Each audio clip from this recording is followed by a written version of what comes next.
Jax knelt in the suffocating snow, stripping off his own life-sustaining coat to wrap it around a purple-skinned child who was clutching a piece of dead technology.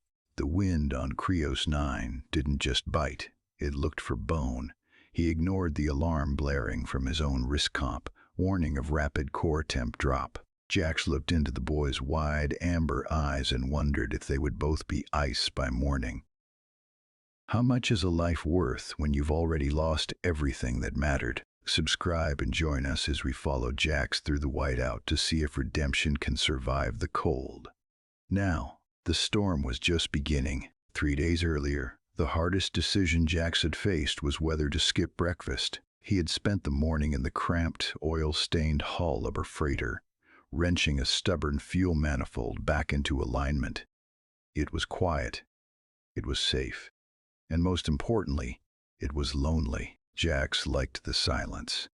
After the accident that took his sister, after the screams over the comms and the flash of burning magnesium, silence was the only thing that didn't feel like a lie. He had moved to the tundra of Krios 9 because the world of white voids offered a peculiar kind of peace.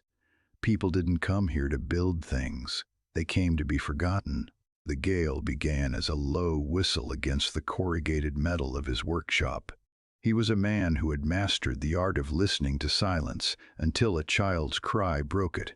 It was faint, a jagged needle of sound threading through the roar of the atmospheric pressure.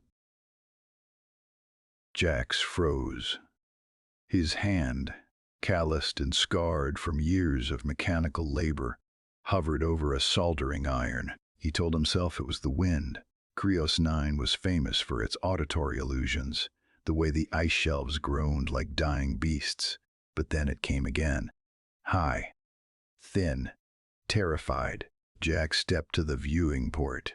The whiteout was absolute, a wall of frozen static that erased the horizon. Beneath the observation deck, something shifted, a small, stumbling shadow. He shouldn't have gone out.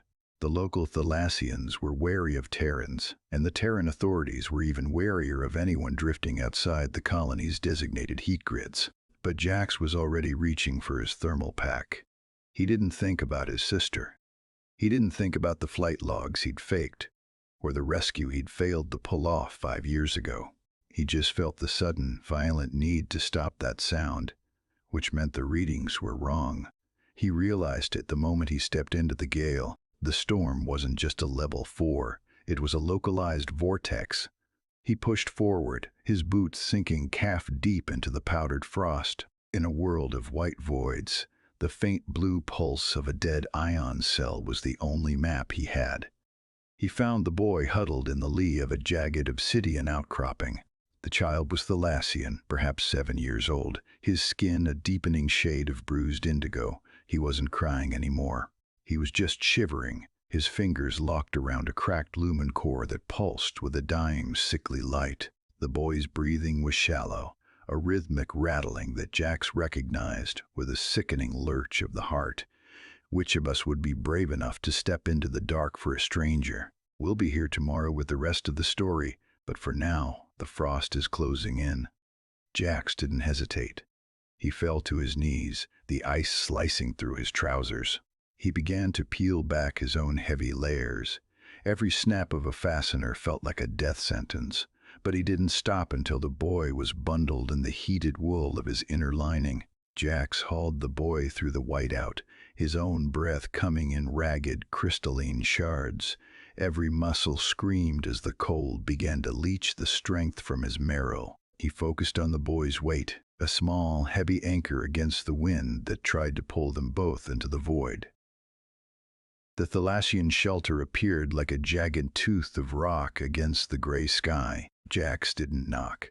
He threw his shoulder against the heavy, circular door, stumbling into a room that smelled of dried moss and ozone. Alara was there, her hand darting for a jagged shard of scrap metal, her eyes wide with the instinctive terror of a mother cornered.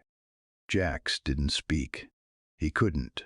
He simply knelt and unwrapped the bundle of thermal gear, revealing Kale's shivering form. The woman froze. The metal shard slipped from her fingers, clattering against the stone floor. She was at the boy's side in an instant, her hands glowing with a faint bioluminescent warmth as she pressed them against his chest. "The seal," Jax wheezed, pointing toward the door where the storm was still whistling through a hairline fracture in the frame. He didn't wait for a thank you. He moved to the door, his fingers clumsy as he fished a sealant torch from his belt. It was a simple fix, a matter of molecular bonding. On Krios 9, a door seal wasn't just a piece of hardware. It was the thin line between a living room and a tomb. He worked in silence, the blue flame of the torch reflecting in the dark, smooth surfaces of the Thalassian home. In the days that followed, the silence changed. It wasn't the heavy, suffocating quiet of his workshop anymore. It was the sound of Kale asking how a hydrospanner worked. It was the sound of Alara pouring tea, the steam rising in the dim light. "You shouldn't be here," Alara said one evening, her voice low. "The Terran patrol, they see us as a resource or a nuisance, not as neighbors." "I'm just a mechanic," Jax replied, staring at the cracked lumen core on the table. "Machines don't care about politics, but the world outside cared." Varric, a man whose uniform was as stiff as his prejudices, found Jax at the shelter a week later. He didn't draw a weapon. He didn't have to.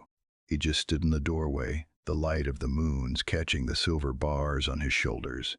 "This is an unauthorized sector, Jax," Varric said, his eyes scanning the room with clinical disdain. "Association with locals is discouraged. For your own safety, of course." Jax looked at the greenhouse at the back of the shelter, its glass panes shattered by years of neglect. He looked at Kale, who was trying to glue the lumen core back together. "I think I'll stay," Jax said. "The greenhouse needs work." The confrontation in the doorway was a silent war of wills. Varric eventually left, his boots crunching on the permafrost, but the threat remained, a cold shadow over the budding warmth of the home. And now, in the center of that ruins, Jax held the final pane of reinforced glass. The return of the light wasn't a miracle, it was a choice made in the face of the wind. He remembered the boy in the snow, the dead weight of the ion cell, and the way his own coat had felt like a surrender. He slid the glass into place. The seal hissed, locking out the Krios 9 winter. Kale stood on a crate, holding the lumen core. It wasn't fixed, the old light was gone forever, but inside the casing, Jax had wired a small, steady Terran battery. The blue Thalassian glow mixed with the warm amber of the human tech, creating a light that was entirely new.